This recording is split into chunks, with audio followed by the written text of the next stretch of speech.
When I posted this book as one of the books that I plan to read in the month of July across my social media, I had a lot of recommendations saying, read this book, is so amazing. People rated it 10 over 10, 9.5 over 10, and said it was such a lovely read. And it was so hyped. So, was this book worth the hype? Let's find out.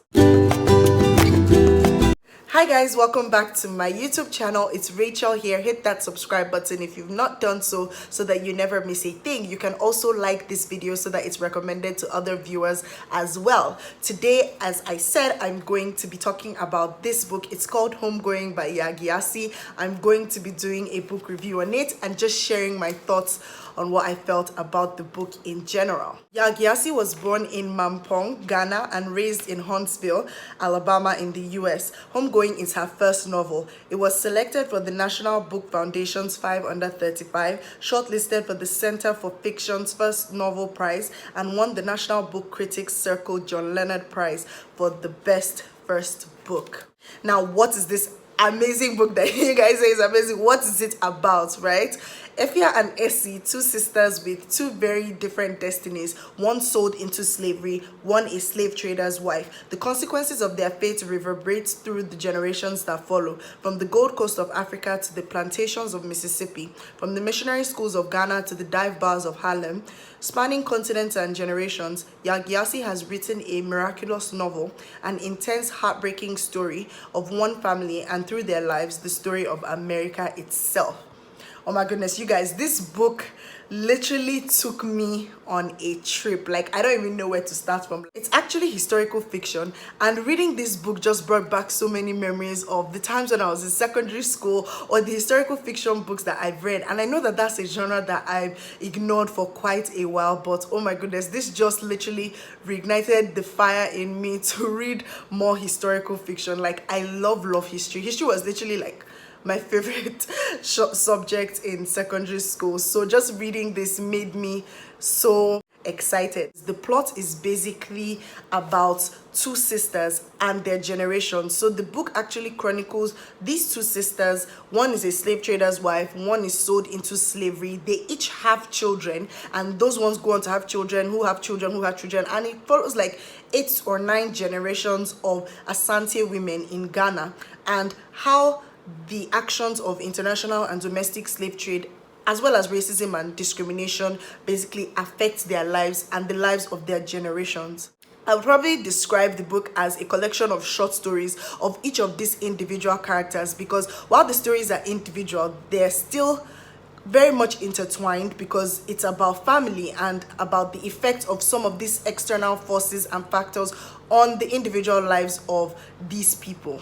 So each chapter is basically about a particular character, which you would see, and I just loved the way it was written. I think that it was written absolutely beautifully. The book is set in Ghana, Gold Coast, Ghana, and then some parts of America. The book was also set from the 18th to the 20th centuries, and in between all of that, there's a lot of interplays of racial discrimination. There's slavery, there's international slavery, there's domestic slavery, there's tribal wars. There's a lot of things happening in the Gold Coast, Ghana. Well, then it was called the Gold Coast, I guess. And it just shows that that particular point in Africa was such a strategic place for foreigners to come and get slaves and then ship them up to America, where they became slaves and were like house slaves or plantation slaves or wherever they found themselves. So basically, it was just like watching 12 years a slave again, but like in a beautifully written format or so. Well, I mean, that was how it felt. And to be honestly, I feel like reading through and just the way the plot was arranged, it just evoked so many emotions inside me. I felt angry, I felt frustrated, I felt sad, I felt happy. I felt so many things. I really felt happy, to be honest, but I felt informed. I felt like I learned so many things reading this book that I did not know, about history, especially as it relates to Ghanaian history and the impact of slave trade on that, because I know a lot about Nigerian history and the impact of slave trade on that. That's domestic domestic and international slave trade. And I love the way the plot explored domestic slave trade in detail. I think that she did such a great job in the setting of the book, in that from the 18th century to the 20th century, she flowed in terms of her writing style, which I'm definitely coming to, and just the way the book was set. I like the fact that it went back and forth between the Gold Coast and America, and just the fact that some of the descendants of one of the sisters were mainly in Ghana, and then some of the descendants found themselves in America, obviously because they were sold as slaves and shipped over there, and then obviously their lives changed forever. So down to the writing style of this book, the author basically wrote the whole book in the third person narrative, even if each chapter or each story was about a certain individual or a certain descendant of either of those two sisters, but it was written in the third person narrative, and it was very, very easy to follow. Now, this book is actually a long book. I know that there are some people that read it and were like, oh my goodness, I wasn't able to finish, or I stopped after the second chapter or after the second story and I just could not finish it. Granted, it's a long book and the prints are actually quite small, so you need patience, and it's not one of those books that you read one today, you drop it for 2 days or 3 days or 5 days and then come back to it after a week. You need to read it. If you're reading it, try and finish it within 3 days. Like, let it be something that you're on for most of your days. If you're off from work, or you're in traffic, or you're going back home, or you have free time, it has to be something that you're reading like that. So it does require a lot of patience, especially the first part of the book where you're getting introduced to the sisters, to the characters. You don't really know who is who. You're trying to, and one lovely thing that the author did was, when a character starts and they tell you what the name of the character is, you don't know whose descendant the character is until they now tell you, oh, this is the wife of this person, or the child of that person, or one of the surviving children of this person. And it's just an interesting twist to it. But like I said, you really need patience, and it's not one of those books that you can just read one part today and toss the book away. I absolutely commend the author for such an amazing job on the writing style. You could definitely tell that in the writing of the book that there was a lot of research that went into this book. Oh my goodness, even in her author notes at the back when I read it, she did quite a lot of research on the history of Asante, the impact of slave trade, the whole everything. It was just a beautiful, beautiful read, and I really must commend her on that. Writing historical fiction is not the easiest thing in the world. Writing historical non-fiction is not the easiest thing in the world. Anything history, right, you kind of have to get it right.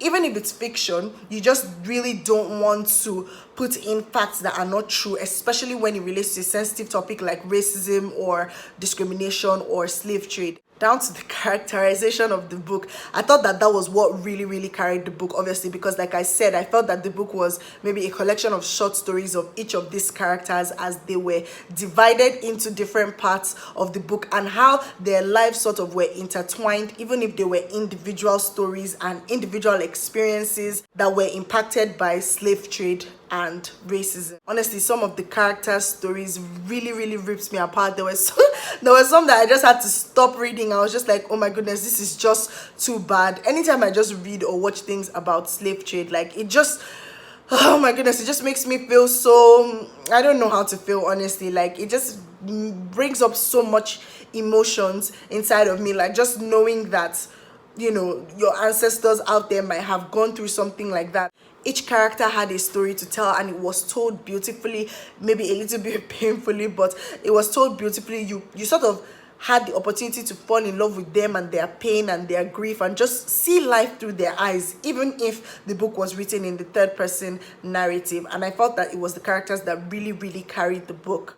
Through their lives, you were able to see the everyday, day-to-day impact of slavery, domestic and international, racism, discrimination, how life was, the discrimination between the whites and the blacks in terms of even getting jobs, where the black people were automatically told to go and work in the mines, risking their lives every day. People were dying. It was almost like to be a black person was a curse. It was almost like you were born into this world and you didn't even stand a chance. Just seeing life through their eyes, it was just an amazing experience, the way she decided to do the book. I actually like the fact that it it was not written in first person narrative, because the temptation is to write such a book in first person narrative so that you can see it through their eyes directly. But I actually like the fact that it was not written that way, because I think I might have just gotten confused, because there were actually quite a number of characters. Anyway, I don't know how I would have been, to be honest. I might still have enjoyed it. Some of the characters that gave me chills, oh my goodness, were Ness, Joe,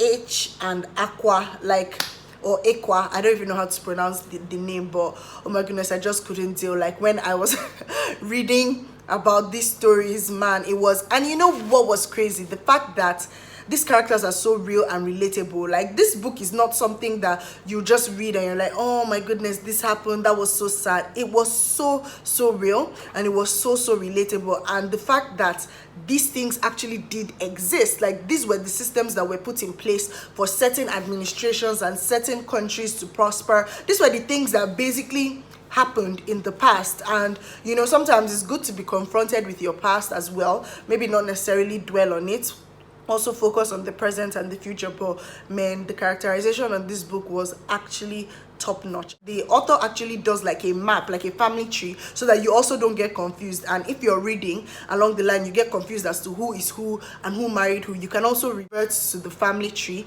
at the first page of the book for you to just stay informed. The book actually carried a whole lot of deep themes that just carried the weight of the book. The book explored themes like slavery, like I said, domestic and international, racism, family bond, family ties, extended and close-knit family, the African tradition and African communal living, loss and grief, pain, discrimination, death. You know, it explored so many deep, beautiful and painful themes that we see every day in life, but also, as at that time, the 18th to 20th century, these were the prevailing themes that were occurring in the African setting. Even though it came from a Ghanaian perspective, I know that as a Nigerian, I've also done a lot of studies on history as it relates to this particular sort of themes. I actually love this book. Like I said, it requires a lot of patience. You need to just calm down, enjoy it, read it, and just flow with it. If you've picked it up and you didn't finish it,